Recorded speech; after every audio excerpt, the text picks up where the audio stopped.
10号面对着突如其来的鹅毛大雪，觉得这突如其来的冰雪天气实在不合常理。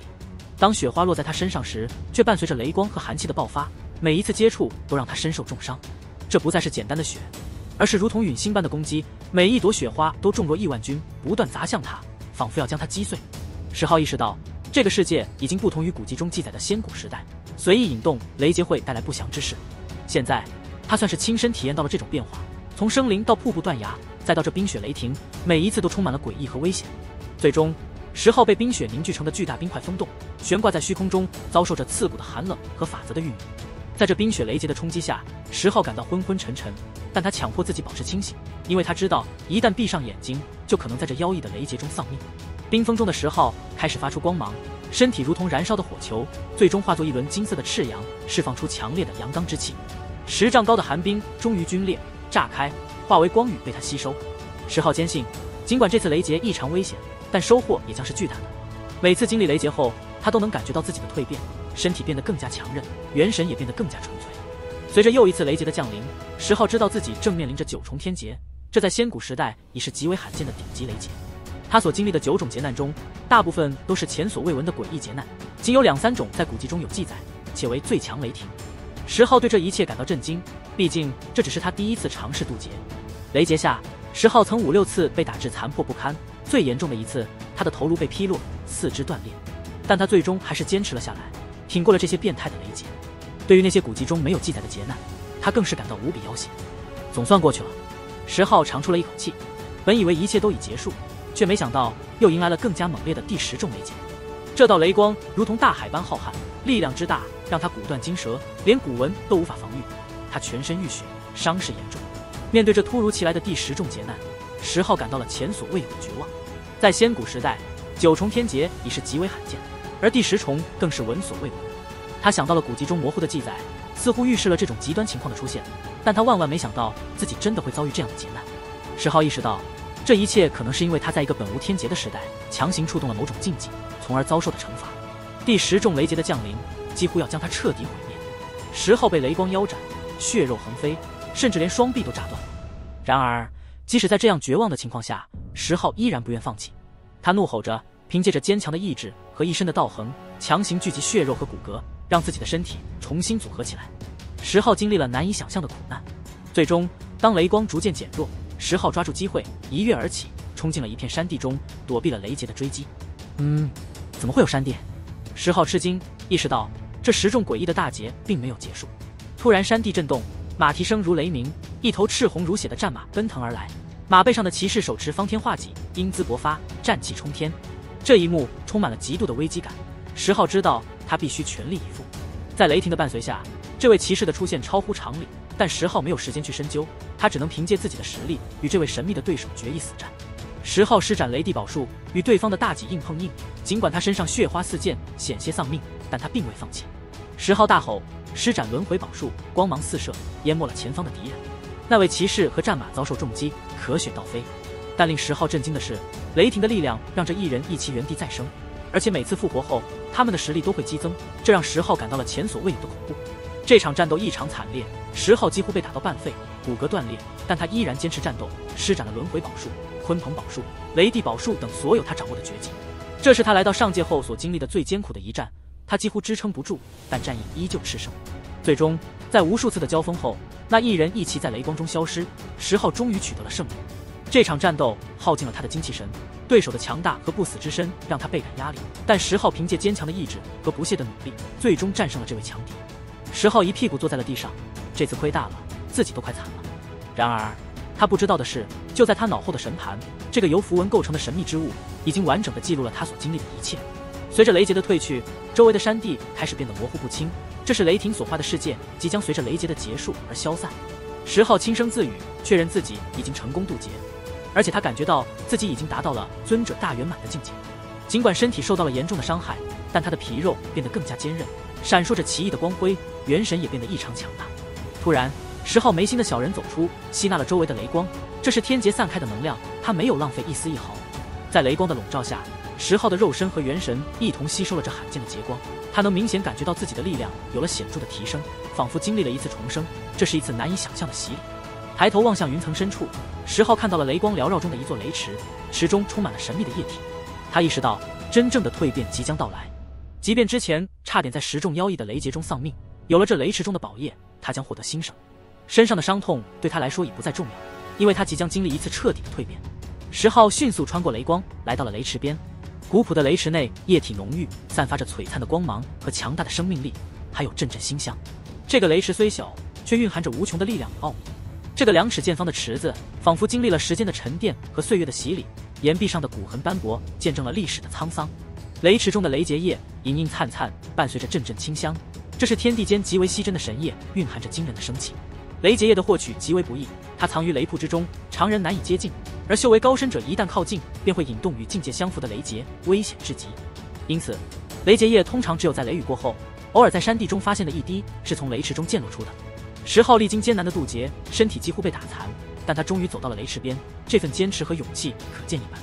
雷池的岩石质地带着凉意和岁月的气息，让10号感到困惑。这在云层中的岩石池子究竟是闪电所化，还是真实存在，充满了神秘。10号在雷池边放松身心，尽管周围仍有雷光，但相比天劫来说，这里的雷光柔和得多，无法伤害他。他张口吸取雷结液，立刻感受到4肢百骸的舒展和舒适，紫色霞光滋润着他的机体，修补着他的伤痕。10号体内的骨骼发出金属般的鸣声，进行着重组和调整，原始贞洁的纹络在他的血肉与骨骼间流动，带着古朴而原始的力量。随着10号继续吸收雷结液，他的元神也得到了滋养，变得更加通透和光辉。雷结液的效果显著，10号的伤势迅速好转，他的身体被紫气包裹，头顶上紫云缭绕，显得神秘莫测。雷结液的价值无量，它代表着毁灭中的生之力，是天地间最强的攻击力之一的半生物。这种生之力的珍贵，使得雷结液成为了洗礼体魄、蜕变升华的神液。10号每喝一口雷结液，身体就喷发出圣光，头顶上的紫气化作稻花，周围遍地金莲，形成了一种意象，伴随着禅唱声在云层中传荡。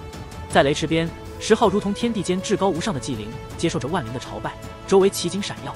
他在这里吟诵着真经，肉身和元神得到了彻底的修复和洗礼。雷结液的神奇力量使他的肉身强度突破了极限，伤势愈合，皮肉神光普照，发丝灿灿，宛如新生。10号的肉身和元神在雷结液的作用下，经历了一场深刻的蜕变。他的肉身在剧烈的颤抖中，血液涌动，骨骼重组，老皮脱落，这是一次换血造骨般的变化。元神也在开裂后重组，如同仙铁精兽千锤百炼，不断锻造。这种重塑过程虽然剧痛难忍，但10号坚持下来，不断吸取雷结液，补充生命物质，塑造出一个更加强大的元胎。随着重塑的完成，10号的肉身和元神都变得更加强健和通透。他的眉心小人吐纳着周围的闪电，吸收着雷结液，使得元神更加强盛。10号的元神和肉身都经历了深层次的洗礼，完成了蜕变，力量大增。10号的原始真血和万灵图在雷气的润泽下更加清晰，他在这里陷入深层次的悟道，对原始真解的理解更加透彻，抓住了本源意义。他感到自己即将进入神火境，点燃万道，道路变得更加清晰。周围的金莲遍地，10号轻轻一震，这些金莲化为神圣的杀伐大气，他的攻击手段变得更加强大。静时超脱世外，动时如同战仙，10号的力量和境界都有了质的飞跃。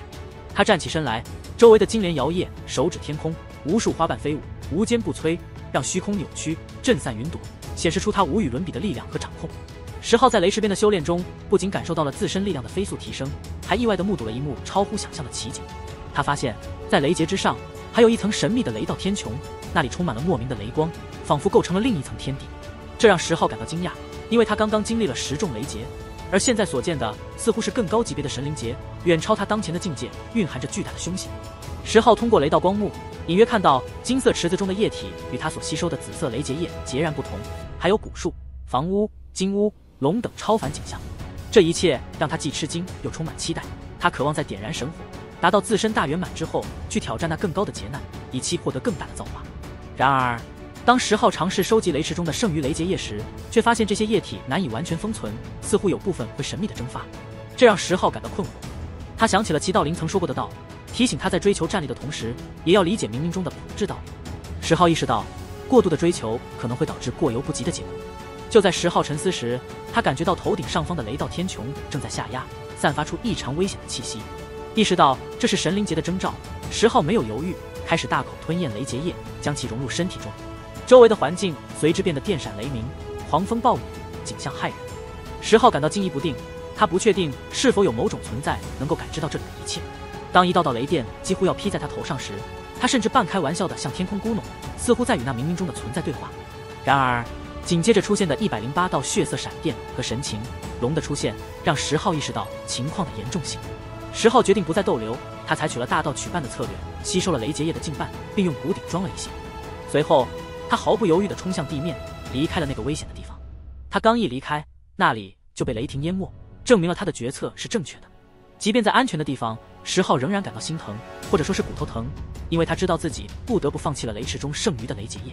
尽管如此，他已经获得了巨大的收获，不仅在力量上有了质的飞跃，更在心灵和悟性上达到了一个新的高度。这次的经历对10号来说，无疑是一次宝贵的修行和成长。10号在经历了雷劫的洗礼后，意识到自己身体正在发生着某种变化，他迫切需要找到一个安静的地方进行闭关，以稳定和理解这些变化。大雨中，他看到下方的山地焦黑一片，山峰倒塌，雷虎闪耀，这些都是他渡劫时强大力量的余波造成的破坏，可见刚才的雷劫有多么凶险。在打神石和黄蝶的陪伴下，10号迅速离开了渡劫的地点，来到了一个山谷中。他感到胸骨疼痛，雷结液化成的生机在体内流动，似乎至尊骨要再生了。这次的变化似乎与以往不同，10号的全身都在发出微弱的光芒，尤其是胸部最为明亮，整个身体似乎都在发生某种蜕变。在这种状态下，10号感到昏昏沉沉，最终陷入了沉眠。当他醒来时，已经是清晨，朝霞灿烂，金色的光芒洒在他的身上。打神石和黄蝶告诉他，他在夜间身上流淌着各种符号，仿佛开启了6道轮回门，显得非常妖异和不祥。10号自己对此却毫无记忆，只觉得睡得很沉。检查自己的身体状况后，10号感到前所未有的强大，但同时也有些异样。他发现自己的身上有很多神秘的光点，这让他怀疑是否与至尊血有关。虽然他还无法完全理解这些变化，但他相信这是向好的方面蜕变。在山谷中，10号还喂给了黄蝶一些雷结液，这让打神石羡慕不已。10号感到自己现在站在了一个前所未有的巅峰，准备迎接即将到来的3000周天才大决战。同时，10号得知6冠王宁川正在寻找他。宁川是一个被载入古书中的强大人物，有人甚至怀疑他是无上竞技人物的转世。宁川的到来让10号感到了压力，但他并不畏惧，决心在仙谷与宁川一战。最后，10号得知了一个重要的消息，火灵儿父女可能在离火城。这对父女曾对10号有恩，10号决定立即前往离火城去寻找他们。在离火城的火桑林边，10号终于再次见到了火灵儿，这位曾经异国公主，如今却在这里过着简朴的生活，与过去活泼火热的形象大相径庭。她的出现让10号心中涌起了一股特别的情绪，那是对过去美好记忆的怀念，也是对眼前这位女子变化的心疼。火灵儿的简朴生活与她曾经的高贵身份形成了鲜明的对比，这让10号感到了一丝心酸。他背着竹篓，提着木桶来到河畔换衣，每一个动作都透露出一种宁静和认真，仿佛已经完全融入了这种朴素的生活。10号默默地看着火灵儿，心中五味杂陈。他想要上前，却又犹豫，不知道该如何打破这份宁静。就在这时，火灵儿似乎感觉到了什么，猛地回头，目光穿过了河畔的雾气，定格在了10号的身上。那一刻，时间仿佛静止了。火灵儿的心猛地悸动，他认出了那个少年，虽然面庞已经不同，但那双清澈的眼睛和熟悉的气宇，让他瞬间意识到，他就是10号。10号的心中也是激动和复杂。你是？火灵儿心颤，怔怔地看着他，不想落泪，可是眼中却出现了水雾，有晶莹滑落下。是我。10号向前走去，他终于找到了火灵儿，这个曾经帮助过他、与他共度时光的女子。他们的目光在晨雾中交汇，仿佛穿越了时空，回到了那些无忧无虑的日子。火灵儿颤声道：“你还活着？”他的泪水不仅仅是因为重逢的喜悦，还有对10号生死未卜的忧虑终于得到释放的宽慰。小狼的出现更是为这场重逢增添了一份温馨和熟悉。这只从百断山得到的狼神后代与10号有着不解之缘，他的出现让10号的心中充满了感慨，也让火灵儿的情绪更加激动。小狼的忠诚和灵性让这个场景更加感人。10号大步走向火灵儿，他的每一步都充满了坚定和力量。他的到来对于火灵儿来说无疑是最大的安慰和支持。火灵儿的笑容和泪水是他对10号生还的最好证明，也是他内心情感的真实流露。火灵儿对10号的关注从未停止，即便在上界，他也时刻关注着10号的消息。当年10号迎战7神的壮举让他心痛不已，而秦昊的出现又让他的心情复杂，既有对故人的思念，也有对10号的牵挂。小狼引导10号来到茅屋后的土坟前，那里埋藏着10号的战衣，象征着他曾经的战斗和牺牲。这座无名的土坟见证了火灵儿对10号的深深怀念，他对10号生还希望的坚定信念。10号回头望向火灵儿，他们的目光再次交汇，这一刻无需多言，他们心中的情感已经超越了言语。10号的归来对于火灵儿来说是最大的惊喜，也是最大的安慰。火灵儿脸上带着泪痕道：“听到消息，我不相信，但又不能不接受。10号站在衣冠冢前，眼睛发酸，看着他，久久难语。小狼讲述了火灵儿这些年的过往，更是让10号感到心酸。他未曾想到，在上界的这段时间里，火灵儿一直在为他担忧，为他落泪。火灵儿震惊地听着10号讲述自己的经历，从荒的身份到额骨腾圣光、醉血崩云的传说，每一件事都让他感到震撼。10号的坚韧和不屈，让他因为10号而感到自豪，同时也更加担忧他即将面临的大战。当悠扬的钟声响起，传遍大地，10号和火灵儿都知道3000州天才大决战的序幕即将拉开。这是一场关乎荣耀、命运和未来的较量，也是10号证明自己实力的最好机会。火灵儿的担忧溢于言表，他知道10号即将面对的对手有多强大，6冠王、仙殿传人，每一个都是名震一方的天才。然而10号的透露出的自信和决心，让他感到一丝安心。他依然是那个在百段山时意气风发的少年，无论面对怎样的困难，都不会轻言放弃。你一定会回来，是吗？火灵儿轻轻地问道，如温玉般的脸庞上不断有泪水淌落，眼神中的光彩被水路淹没。回来，一定会回来。10号说道。才重逢，可是战钟已响，这是在提醒所有智仙古路的人，大战始动。火桑林边，10号与火灵儿的告别充满了深情与不舍。小狼也是很依恋，火灵儿的泪水与牵挂都在无声地诉说着这段深厚的情谊。10号心中充满了温暖，他知道这一别可能将是漫长的岁月，但他也明白，为了追求更高的境界，为了不负火灵儿的期待，他必须踏上这场3000州天才大决战的征程。火灵儿希望10号能够平安归来，而不是去冒险激进。10号的心中充满了感动，他无声的点头，承诺会小心的，会保护好自己。他们之间的情感纯净而真挚，没有一丝杂质，这种纯粹的情谊让10号心弦颤抖。在告别的时刻，10号与火灵儿共同在茅屋前栽下了2株火桑树，象征着他们之间的约定和期待。10号承诺，当他从仙谷归来时，这2株树将会枝繁叶茂，而他们也将再次相见。火灵儿告诉10号，他和父亲火皇在上界的生活虽然平淡，但却很充实。他已经体验过世间的荣华富贵，现在更愿意享受这种平淡归真的生活了。10号对此表示理解，他知道真正的幸福不在于外在的繁华，而在于内心的平和。在10号即将离去之际，火灵儿再次提醒，希望10号能够平安回来。10号坚定地承诺，他会回来，会带着荣耀和成就回来见他。他留下了雷结叶作为对火灵儿的一份心意，然后转身踏上了前往3000州天才大决战的道路。在远方，10号回头望去，只见火灵儿依然站在火桑林边，挥手告别，泪水模糊了他的双眼。10号的心中充满了感慨，他大声告诉火灵儿保重，承诺自己一定会回来的。然后他冲天而起，消失在天地的尽头，踏上了属于他的辉煌之路。